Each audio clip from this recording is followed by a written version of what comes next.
Une flotte avec 40 000 soldats part de Toulon en 1798, conquiert Malte et débarque en Égypte. Il y aura la bataille des Pyramides contre les Mamelouks, et puis il y aura la bataille à Aboukir contre Nelson, qui va détruire toute la flotte française. Les soldats sont donc bloqués en Égypte, mais ils tiennent bon jusqu'à 1801, lorsque le général Menou capitule. Les 14 000 Français sont rapatriés avec beaucoup d'antiquités égyptiennes, même si, à vrai dire, la plupart des retrouvailles françaises ont été prises par les Anglais comme butin de guerre. Parmi ces retrouvailles, la pierre de Rosette, qui a permis le déchiffrement, la decifrazione, de l'écriture hiéroglyphique. Comme vous avez déjà noté, la campagne d'Égypte avait des buts différents. D'un côté, celui de construire et renforcer l'image de Napoléon en tant que conquérant, en tant que nouveau César et nouvel Alexandre Magne. Et doté de la même prérogative qu'avaient les rois de France de guérir les malades, comme on peut voir dans cette image. Donc en but de propagande, en but scientifique, et c'est justement à cette occasion-là que Champollion va découvrir la pierre de Rosette. Et puis, il y a naturellement en but commercial, et donc par conséquent en but politique. Conquérir l'Égypte pour contrôler la Méditerranée orientale et bloquer les commerces de l'Angleterre avec l'Inde. Napoléon n'est pas prêt pour attaquer avec sa flotte directement l'Angleterre. La flotte anglaise est trop forte et elle sera toujours plus forte que la flotte française. Il suffira de penser à la bataille de Trafalgar en octobre 1805. En attendant, les Autrichiens, et les Russes, guidés par le général Souvarov, profitant de l'absence de Napoléon, effacent les républiques sœurs. Ces républiques du nord de l'Italie, la Repubblica Cisalpina, Cispadana, qui avait été créée entre 1796 et 1799.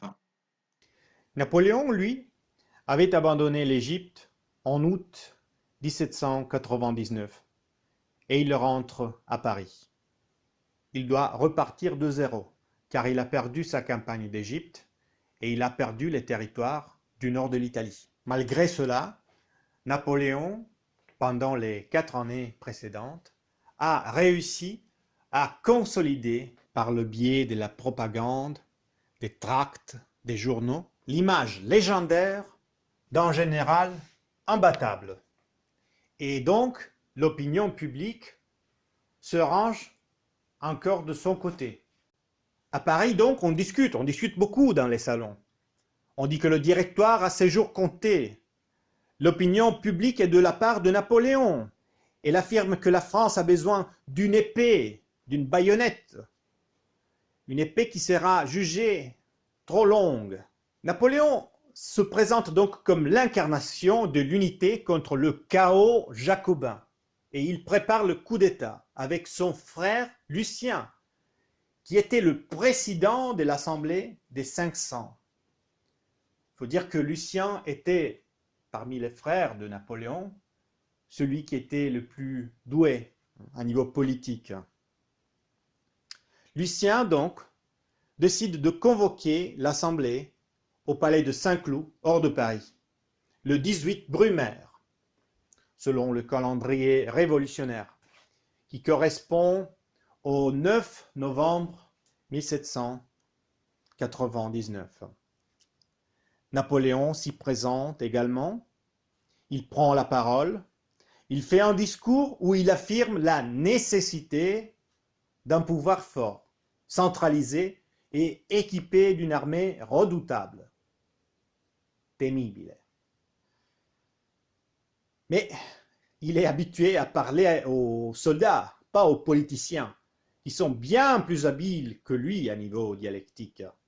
Donc il y a toute une série de protestations, de sifflements, Et bientôt, une fausse rumeur circule entre les grenadiers de Napoléon, stationnés pas loin de la salle de l'Assemblée. Le général a été blessé, le général a été blessé. Alors, qu'est-ce qu'ils font? Ils défoncent la porte de la salle, les grenadiers, et les membres de l'Assemblée s'échappent. Le coup d'État s'accomplit. Napoléon se fait passer pour l'homme de la Providence qui balaye, spazza via, les politicards, c'est-à-dire i politicanti, corrompus. Et ça, c'est l'idée typique d'ailleurs du putschiste. Le putschiste, c'est il golpista. Le golpe, c'est le coup d'État, il colpo di Stato. Donc, le 18 Brumaire, c'est évidemment un coup d'État militaire. Mais Napoléon, dès le début, essaie de cacher ce côté. Si bien qu'il sera nommé le plus civil parmi les militaires. Et en effet, les 5 ans du consulat sont une période de conciliation, de fusion de personnalités de l'Ancien Régime avec les révolutionnaires qui ont été épargnés par la guillotine, évidemment. Les 5 ans du consulat rendent les acquis de la Révolution durables, du moins en France. Et Napoléon se présente comme l'incarnation de la Révolution accomplie, sans les inconvénients de la Révolution, c'est-à-dire la violence et le sang.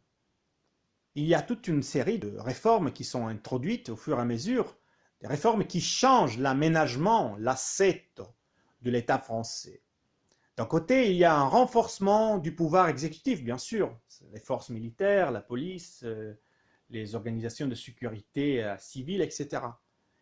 Et puis, il y a un renouveau de l'administration. Maintenant, Napoléon, le premier consul, et le Conseil d'État sont le centre du pouvoir, un pouvoir qui est presque dictatorial, ou dictatorial de facto. Et il nomme les préfets. Le préfet, c'est le mot-clé vraiment de la période napoléonienne. Des techniciens de l'administration. Les départements Ne peuvent plus élire leur administration. Donc plus de liberté politique d'élection, mais il faut dire que tous les citoyens jugés capables peuvent faire carrière. C'est le concept de la carrière ouverte au talent. Ça, c'est un autre mot-clé de cette période. Napoléon se fait envoyer des listes détaillées des biens des gens qui comptent, qui contano, ou qui ont des talents. Les gouverneurs, les préfets, les sous-préfets doivent rédiger des documents détaillés. Il faut répondre à des questions très pointilleuses. Combien de médecins, combien de diplômés, combien de poules, combien de porcs, combien de tout. Les préfets envahissent l'Europe plus encore que l'armée. Napoléon donne vie à un État où tous peuvent participer, non pas à niveau politique, parce que c'est une dictature, donc de facto il n'y a pas de liberté politique, mais à niveau administratif, carrière ouverte au talent.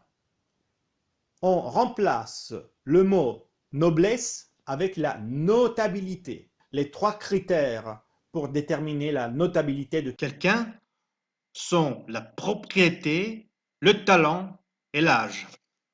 C'est pour cela que Napoléon institue en 1802 l'Ordre national de la Légion d'honneur, qui est chargé de donner la plus haute décoration honorifique française pour récompenser les militaires et les civils qui ont rendu des services éminents à la nation.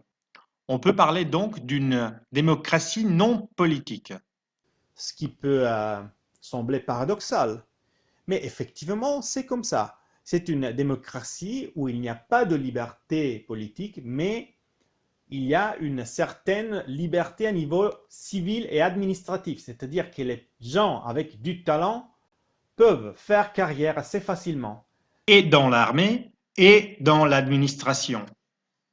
Ce qui était inconcevable à l'époque de l'Ancien Régime, par exemple.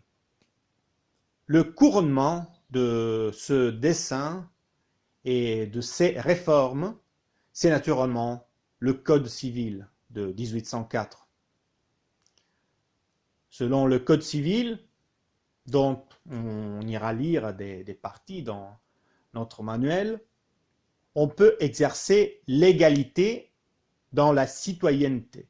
Le citoyen peut exercer son action dans le domaine de l'administration de la propriété.